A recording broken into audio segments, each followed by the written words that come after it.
Perfect. Okay, so our math class, Tuesday, January 5th. We are going to be taking some math notes today, 5th grade. So what I want you to do is at the top of your next clean page in your math notebook, I want you to write the title Comparing Fractions and today's date, which is January 5th, 2021. So don't forget it's 2021 and not 2020 anymore, which is really exciting.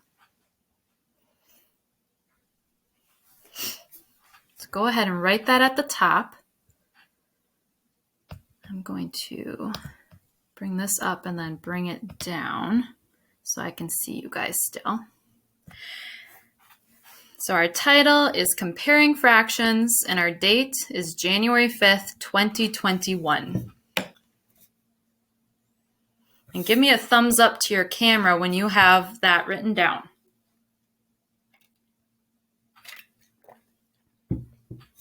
Awesome. Perfect.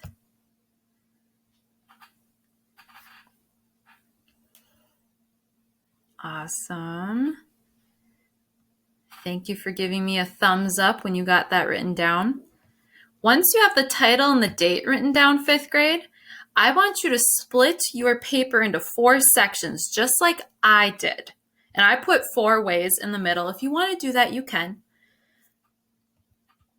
So then I want you to give me a thumbs up when you have the title, today's date, and you've split your piece of paper into 4 sections. Then give me a thumbs up. Awesome. I see Mackenzie giving me a thumbs up. Addie, awesome. Thank you. Layla, thank you. Allison, thank you. Zoe, thank you. Elena, thank you.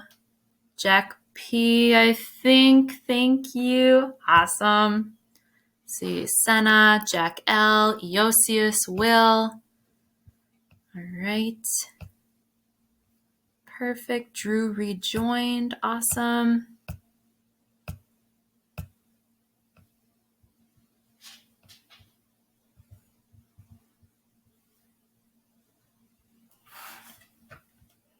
Perfect. Okay. Is there anyone who needs more time? If so, type a comment in the chat box that you need more time. Is there anyone who needs more time?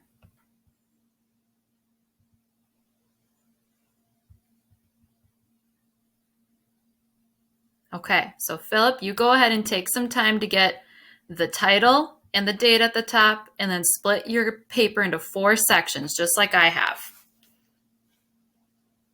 So while some people are still finishing this, what we're doing this week, 5th grade, is we're reviewing. So I'm sure some of you maybe can remember last year you went over fractions a little bit with your 4th grade teacher.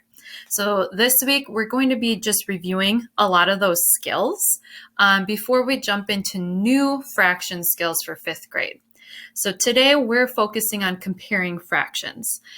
So basically, if you're given 2 fractions, being able to use our greater than, less than, and equal to signs to compare them. And there are 4 ways we can compare fractions, and we're going to talk about those 4 ways today. Philip, how are you doing? Are you still working? Okay. You're good? Okay.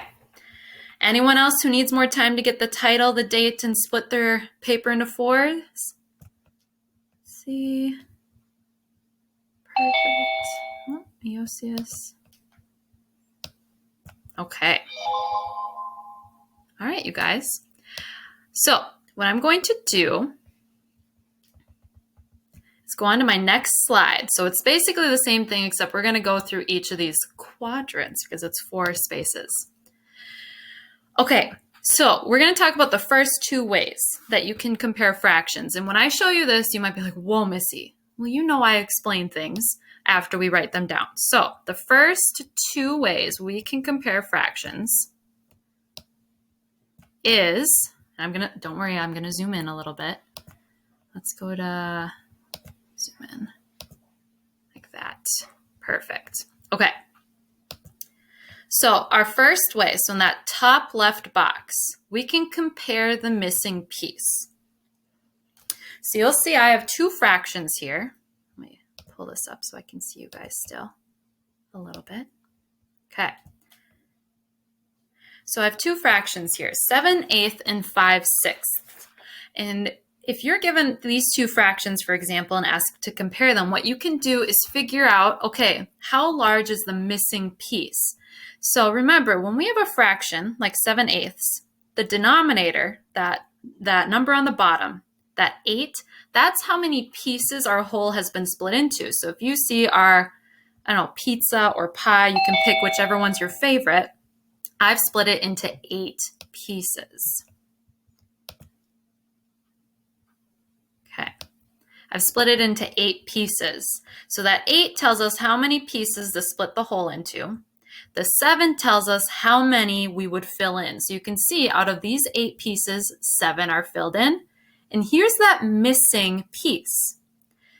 And then I did the same thing for 5/6. So again, the denominator, the number on the bottom or down, denominator down, that 6 tells me how many pieces to split the whole into, so 6 pieces. And the 5, the numerator on top, tells me how many pieces are filled in. So I have 1, 2, 3, 4, 5 pieces filled in. And then again, we have that missing piece. Now, 5th grade, if we look at these two pictures here, you'll notice this piece, the 6th, is larger than the 8th piece, right? Give me a thumbs up if you see that. Can you see that the 6th missing piece is larger than the 8th missing piece? Okay, so that means when we're looking at 5/6 and 7/8, 7/8 fills up more of the whole than 5/6. 5/6 is missing a larger piece, so that means 7/8 is actually larger than 5/6 because it has a smaller piece missing. So that's the first way we can compare the missing piece. I'm going to bring this up for a second to see if anyone has any other questions. You should be writing this down. Yes, that's why we have our notebooks out. All right. Okay. Are you guys able to hear me?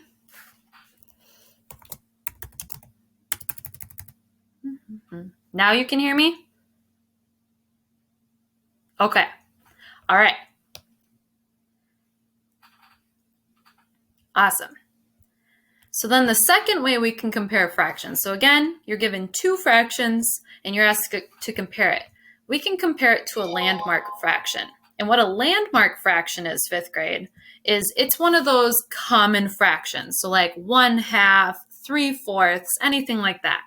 So let's say you're given 4/10 and you're asked to compare it to 1/2. Well, again, you can draw yourself a picture. So I always like to draw like a pizza or a pie. That's my favorite way. And I know you guys like food. So drawing a pie or a pizza, I'm sure is something you would like doing too. So 4/10, I would draw my circle and split it into 10 pieces because that's what our denominator tells us to do. And I would fill in 4 of those pieces. So I have 1, 2, 3, 4. Then I would draw a second pie or pizza and I'd split it into 2 pieces like I did here and color in or fill in 1 of them. So if we look here, if we compare 4/10 to a landmark fraction or a common fraction like 1/2, we can see that 1/2 is larger than 4/10.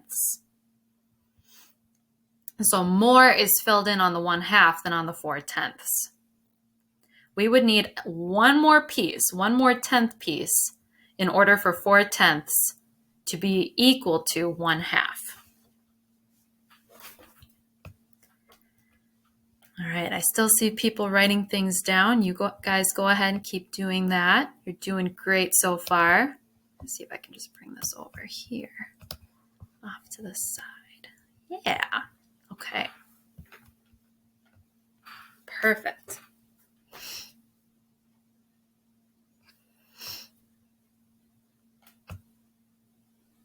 Okay.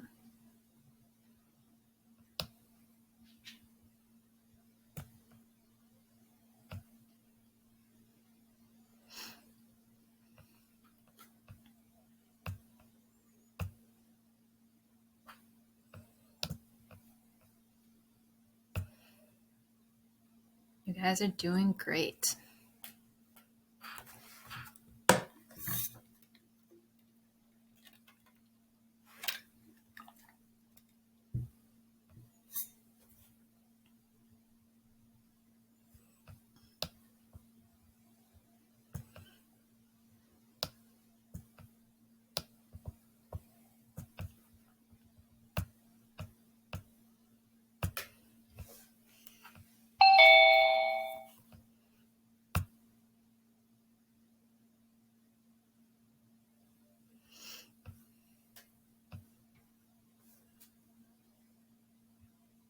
All right.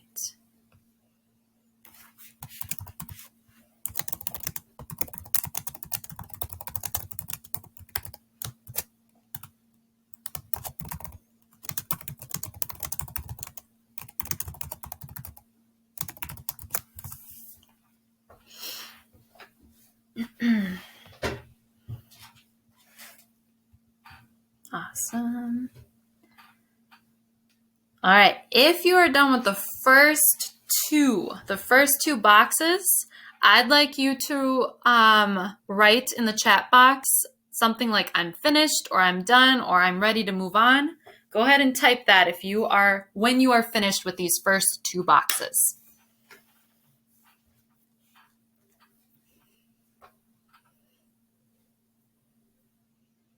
And just type if you're done. If you don't type anything, then I will know you need more time.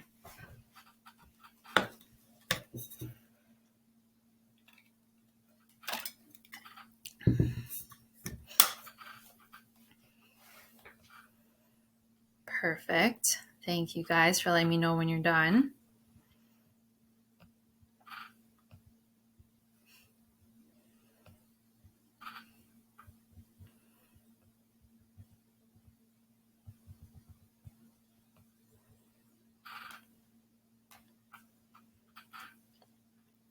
Awesome. We have about half of our class ready. So those of you who are still working, you just keep going. So today, 5th grade, we're comparing fractions. So just going over the skills we can use if we're given two fractions and asked to use the greater than, less than, or equal to sign. Tomorrow, we're going to talk about equivalent fractions. So if you remember with decimals, remember how if we had two decimals, let's say we had 1.5, we could have 1.50, we could have 1.500, we could have 1.5 with like 100 zeros on the end, like Mackenzie liked to do. And they were all called equivalent decimals. So tomorrow we're going to talk about equivalent fractions, or two fractions that even though they have different numbers for a numerator on top and a denominator on the bottom, they equal the same thing. Kind of like how on number 2 we have 4/10, and we know that if we had one more piece to make 5/10, it would fill in the same amount of our pizza or pie as 1/2 does. So 5/10 and 1/2 would be equivalent. So we'll be going over that tomorrow. Awesome. I see more people are finishing up. That's great.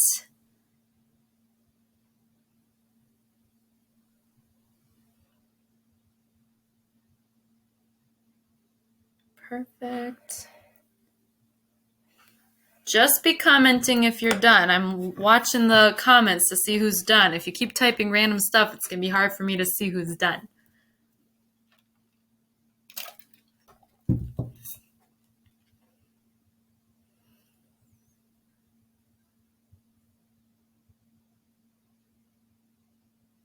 Perfect.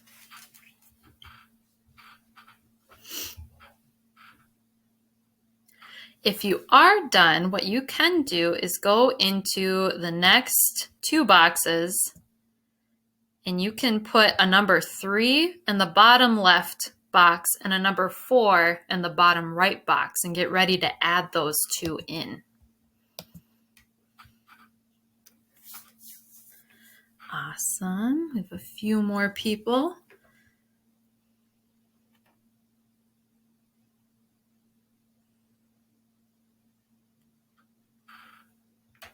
Perfect.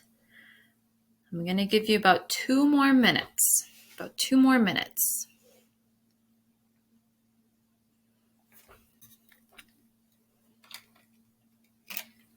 And thank you to those of you who are waiting so patiently. If we have time at the end of our Zoom call, I'll show Benny again. He's sleeping by my feet right now because he doesn't like to be alone when someone is up and downstairs. Like I was telling everyone, he needs a haircut really bad. We aren't able to get him in until January 18th, so he looks a little bit like a really fluffy bear right now. Okay. All right, 5th grade. Give you another minute.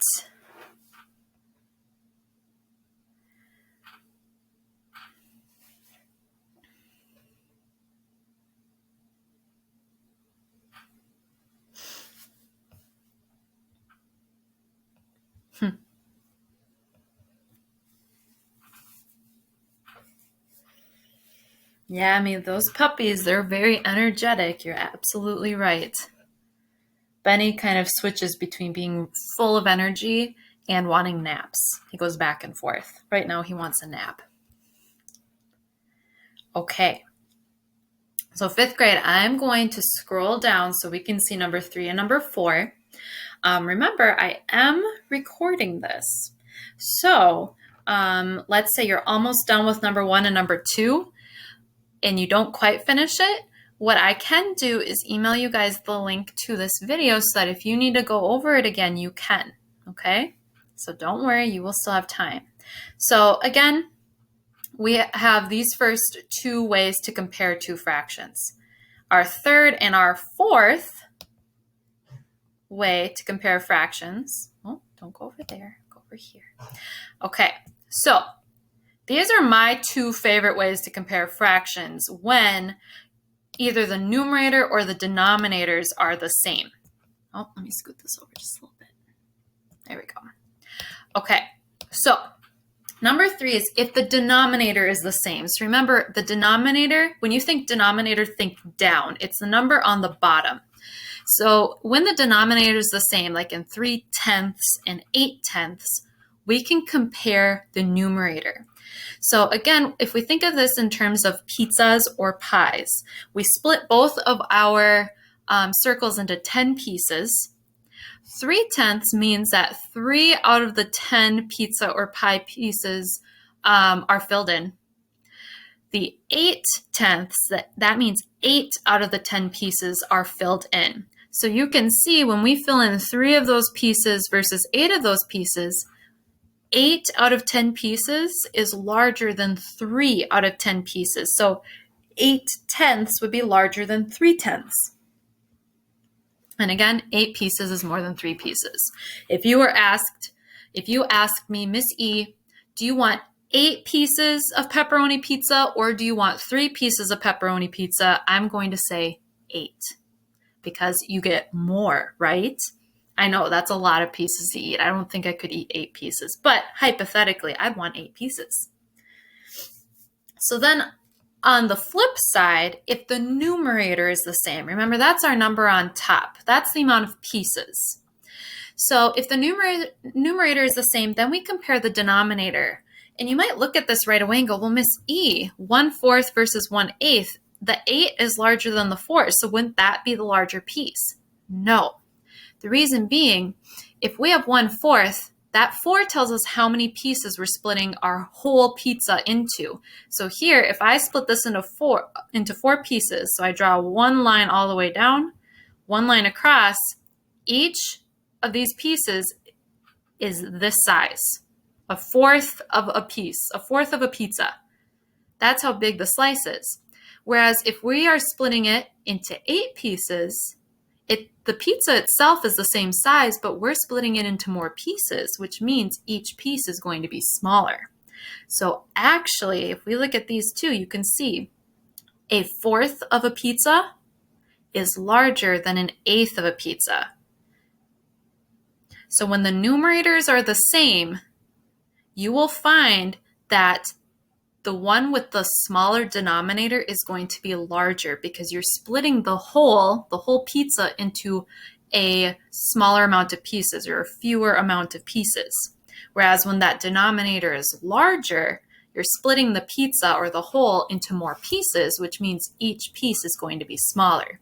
So if you asked me, Miss E, do you want a fourth of a pizza or do you want an eighth of a pizza? I'm going to say a fourth because you get more of the pizza. I'm getting 1 out of 4 pieces instead of 1 out of 8 pieces. So I know that fourth piece is going to be larger than that 1/8 piece.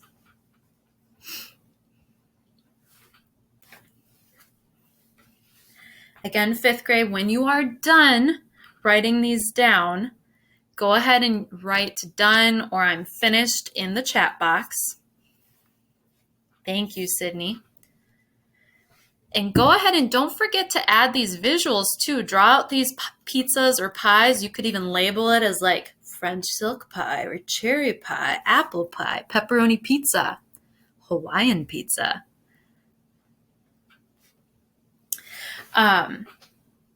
You can label them however you want. I'd probably do pepperoni pizza and maybe a caramel apple pie. That would be yummy. Awesome. You guys are doing great.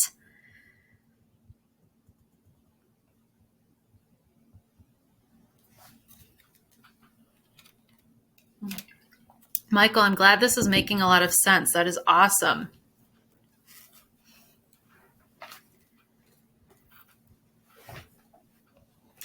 And don't worry, we'll talk a little bit after. I know that we're getting to the end of the 10:30, so I'm glad this is making sense to you too, Jack L. If in your house you need to be done on this with the Zoom call at 10:30 because another sibling needs to use the Chromebook, what I'd like you to do is if you have any questions, you guys all know how to email me. You've practiced that a few times, or you can comment on today's post. If you have any questions, you can always email me. Otherwise, if you need to be done at 10:30, we'll keep going a little bit longer. Otherwise, I have another office Zoom hour or an office hour on Zoom from noon to 1, I believe. I'll have to double check. Noon to 1. It's either 11 to noon or noon to 1. I have to look. And you can just hop on that Zoom call and ask me whatever questions you guys have about any work today. So if you have to be done right at 10:30, it was really nice seeing you. Otherwise, you can stay on so that we can finish our lesson today. So for homework today, for those of you who have to leave, on our homeroom post, you'll notice I said to join the Zoom call, which you all have, and then you just have 20 minutes of Prodigy for homework tonight. So I went into Prodigy and I've kind of aligned some of the skills to match up with what we are learning each day during our Zoom calls this week. So you just have 20 minutes of Prodigy. And again, I can see, so I can see when you guys are playing Prodigy. So I will be able to tell who completes Prodigy and who doesn't. So make sure you're taking at least 20 minutes today to play Prodigy. I think you guys have a Spanish Zoom call. Actually, I'm not 100% sure when you have your Spanish Zoom call. I think 11 o'clock is the time. You might have it just today, or Tuesday. Today's Tuesday. So you might have that at 11. Our call won't go until 11. It'll just go a little longer. All right. Is there anyone who still needs more time with number 3 and number 4? I'd like you to type that in the chat box if you need more time. Is there anyone who needs more time? Type that in the chat box for me. Frankie, I think you do have to do the Spanish Zoom call. I'm not sure what day of the week it is. Senora Hidalgo didn't tell me. Oh, did I freeze?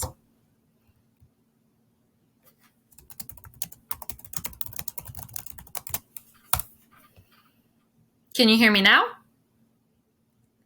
Awesome. So Frankie, you do have to do the Spanish Zoom call. I think you guys only have one this week, so you want to make sure you're on it. Okay, I haven't had anyone tell me you need more time, so I'm going to bring this all the way over. Okay, let's see. Okay, Addie, thank you for checking. It's today at 11 and only today. So if you don't have that Zoom call or that Zoom that Zoom code, make sure you're emailing Senora Hidalgo or commenting in the Spanish page or sending her a message so then she can get that to you. I don't have it, unfortunately.